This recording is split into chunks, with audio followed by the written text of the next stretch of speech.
Mga kauban, have you ever been cheated on? Or have you ever cheated on someone? Apan, ano sa mangyud matawag nga cheating ang usa ka binuhatan?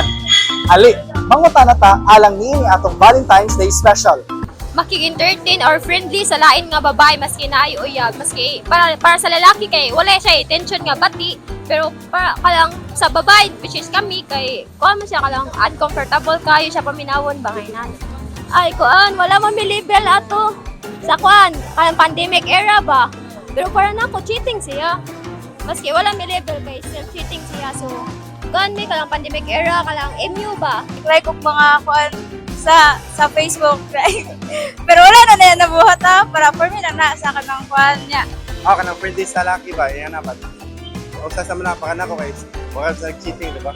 Siguro kung maunaan karon kay kanang mo entertain gyap ay mo makig-friend gyapon og someone nga naibog mo sa una. Oh my god. Ako sa akong nakig-chat og lain misag napay uyab.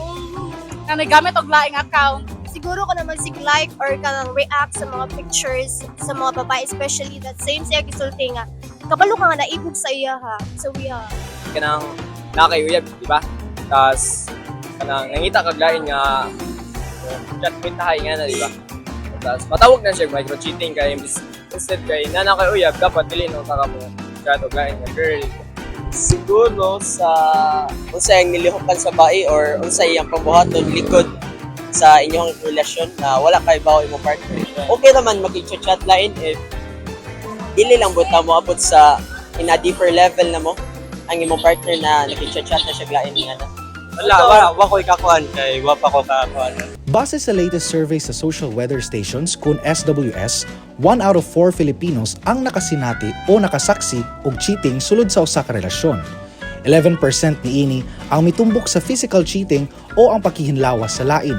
Laing 11% ang misaysay kabahin sa emotional cheating o ang pagsugilon sa ilang mga problema sa laing tao nga dili nila partner o ang pagbati og romantic feelings alang sa uban. Duna sa gitawag nga cyber cheating o ang pagmugna og laing social media accounts na wala mahibaw-i sa ilang partners.